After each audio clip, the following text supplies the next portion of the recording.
नमस्कार। BA part first के भूगोल विषय के पहले पेपर भौतिक भूगोल में आज हम चट्टान या रॉक्स के बारे में चर्चा करेंगे। आर्थर होम्स ने पृथ्वी को दो मंडलों में विभाजित किया है। पहला है भूपर्पटी या जिसे पपड़ी नाम दिया गया है या इंग्लिश में जिसे क्रस्ट कहते हैं, और दूसरा है अधस्तर या सब स्ट्रेटम। और हमारी पृथ्वी का जो ठोस बाहरी बाहरी खोल है उसे क्रस्ट कहा जाता है या पर्पटी कहते हैं। क्रस्ट ठोस अवस्था में है और क्रस्ट का जो ऊपर उठा हुआ भाग है वो स्थल को प्रदर्शित करता है, यानी स्थल मंडल या लिथोस्फीयर कहलाता है। और जो उसका जल से भरा हुआ भाग है वो जल मंडल या हाइड्रोस्फीयर के नाम से जाना जाता है। और स्थल मंडल का जो तात्पर्य होता है चट्टान मंडल या रॉक स्फीयर, उसका क्योंकि जो लिथोस होता है उसका अर्थ ही चट्टान होता है। क्रस्ट के जो पदार्थ हैं उनको चट्टान कहा जाता है, और जो जियोलॉजी है उसके अनुसार चट्टान शब्द का तात्पर्य किसी कठोर अथवा दृढ़ भाग से लिया जाता है, परंतु भूगर्भ शास्त्र तथा भूगोल में चट्टान का जो अर्थ है वो व्यापक अर्थ में लिया जाता है। जैसे कि चट्टान के अंतर्गत उन सभी पदार्थों को शामिल किया जाता है जो चाहे कठोर हो या कोमल हो। चट्टान ग्रेनाइट या बालू का पत्थर के समान हो सकती है।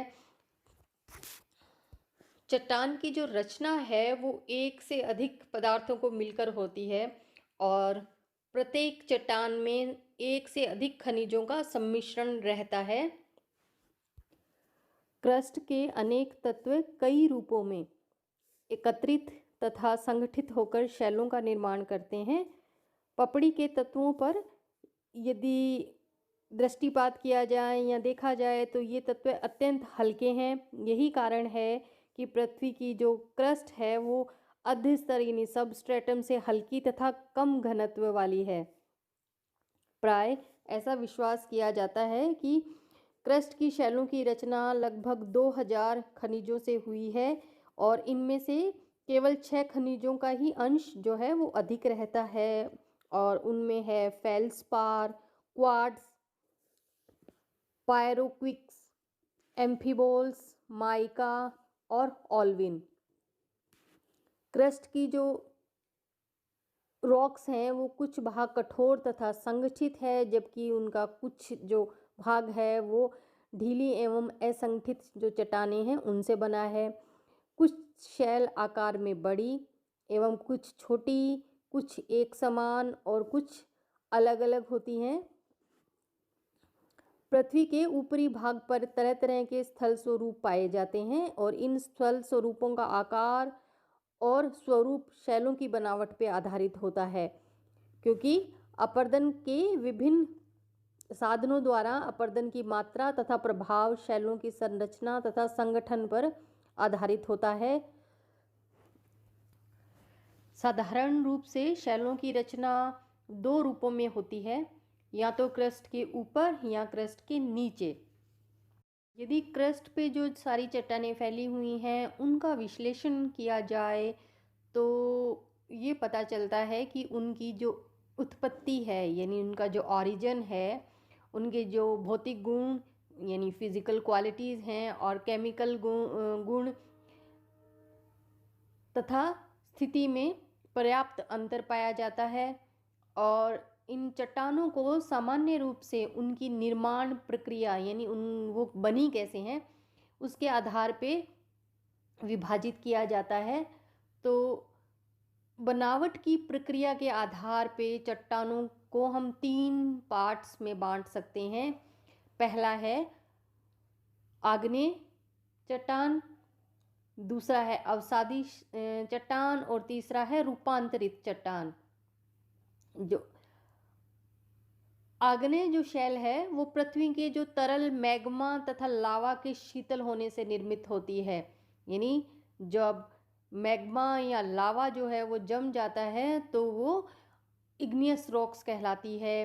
दूसरा है सेडिमेंट्री रॉक्स अवसादों के जल भाग में जमा होने अथवा जीवाशेषों के जमाव से निर्मित जो शैल होती हैं वे अवसादी शैलें कहलाती हैं। और तीसरी है मेटामॉर्फिक रॉक्स। दबाव तथा ताप के कारण आग्नेय एवं अवसादी शैलों से परिवर्तित होकर जो शैलें निर्मित होती हैं वे मेटामॉर्फिक रॉक्स या रूपांतरित या कायांतरित चट्टानें कहलाती हैं।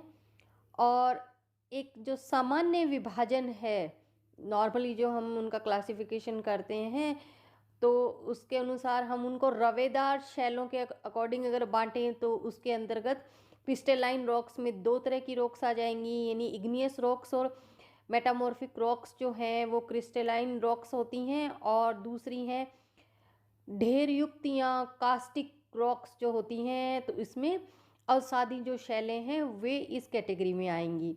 तो सबसे पहले जो हम बात करेंगे वे हैं आग्नेय चट्टानें। और आग्नेय जो शब्द है वो लेटिन शब्द है इग्निस, उससे लिया गया है और लैटिन में इसका मतलब होता है अग्नि या आग। तो आग्नेय चट्टानों की रचना तप्त या तरल मैग्मा के शीतल होने से होती है। चूंकि मैग्मा तप्त होने के कारण अंगारे की तरह लाल होता है, इसलिए इसे इग्नियस रॉक्स कहा जाता है। वैसे ये सचमुच है जो है वो अग्नि नहीं होता। सबसे पहले इन्हीं शैलों का निर्माण हुआ, इसलिए इन्हें प्राथमिक शैल या प्राइमरी रॉक्स भी कहा जाता है। इस प्रकार प्राथमिकता के कारण अन्य चट्टानों का निर्माण भी प्रत्यक्ष अथवा अप्रत्यक्ष रूप से आग्नेय चट्टानों से ही हुआ माना जाता है। और प्राय ऐसा विश्वास किया जाता है कि आग्नेय शैल का निर्माण पृथ्वी के भूगर्भिक इतिहास के हर काल में होता रहा है तथा वर्तमान काल में भी इनका निर्माण हो रहा है। ज्वालामुखी उद्गार के समय गर्म एवं तरल लावा पृथ्वी के अंदर तथा बाहर जमकर ठोस होकर आग्नेय शैल का रूप ले लेता है। आग्नेय शैलों की कुछ विशेषताएं हैं, तो उनमें जो पहली विशेषता है वो ये है कि आग्नेय शैलें कठोर होती हैं और इनमें जो जल है वो बड़ी कठिनाई से ही प्रवेश कर पाता है। और लंबे समय तक खुले रहने के कारण कभी कभी चट्टान इतनी मुलायम हो जाती है कि उसे फावड़े से आसानी से खोदा जा सकता है कभी कभी। दूसरा इसकी जो विशेषता है वो है आग्नेय चट्टानें रवेदार एवं दानेदार होती हैं, यानी क्रिस्टलाइन होती हैं, परंतु रवे जो होते हैं, क्रिस्टल्स जो होते हैं, उनकी बनावट में पर्याप्त अंतर पाया जाता है। उनके आकार एवं फॉर्म यानी रूप में भी पर्याप्त अंतर पाया जाता है और इनका जो क्रम है वो भी अलग अलग प्रकार का होता है। कणों की बनावट मैग्मा के ठंडे होने की गति तथा स्थान पर आधारित होती है, यानी जो मैग्मा है, वॉल्केनो इरप्शन से जो मैग्मा निकला वो किस स्पीड से ठंडा हुआ, यानी उसको ठंडा होने में कितना टाइम लगा, जल्दी से ठंडा हो गया या धीरे धीरे ठंडा हुआ, और किस स्थान पे, यानी वो पृथ्वी के भीतर ही ठंडा हुआ यानी क्रस्ट के नीचे या क्रस्ट के ऊपर आकर वो ठंडा हुआ। इसके आधार पे जो रवे हैं, उन क्रिस्टल्स जो हैं उनका निर्माण होता है।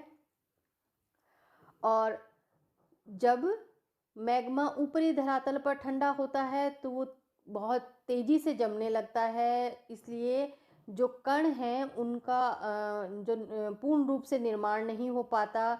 तो इस कारण या तो रवे होते ही नहीं हैं, तो अगर होते हैं तो वे बहुत ही बारीक होते हैं। इसके विपरीत जब मैग्मा धरातल के नीचे ठंडा होता है तो धीरे धीरे जमता है, फलस्वरूप कणों की बनावट पूर्ण रूप से संपन्न हो जाती है। इस वजह से जो चट्टान है वो रवेदार तथा कण बड़े होते हैं। तीसरा है आग्नेय चट्टानों में परतें नहीं पाई जाती। जब लावा का उद्गार क्रमशः कई बार होता है तो लावा की कई तहें एक के बाद एक जमती जाती हैं, फलस्वरूप परतों की आशंका होने लगती है, परंतु वास्तव में परतें नहीं पाई जाती।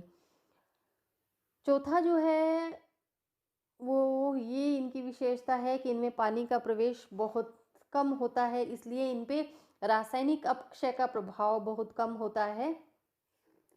पांचवा इनकी विशेषता है आग्नेय शैलों में जीवाशेष नहीं पाए जाते।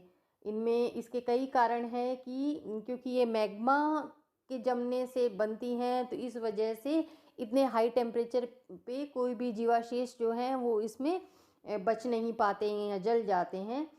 और छठी जो इसकी विशेषता है वो है आग्नेय शैलों में जो संधियां हैं यानी जॉइंट्स जो हैं वो निचले भाग की अपेक्षा ऊपरी भाग में अधिक पाए जाते हैं।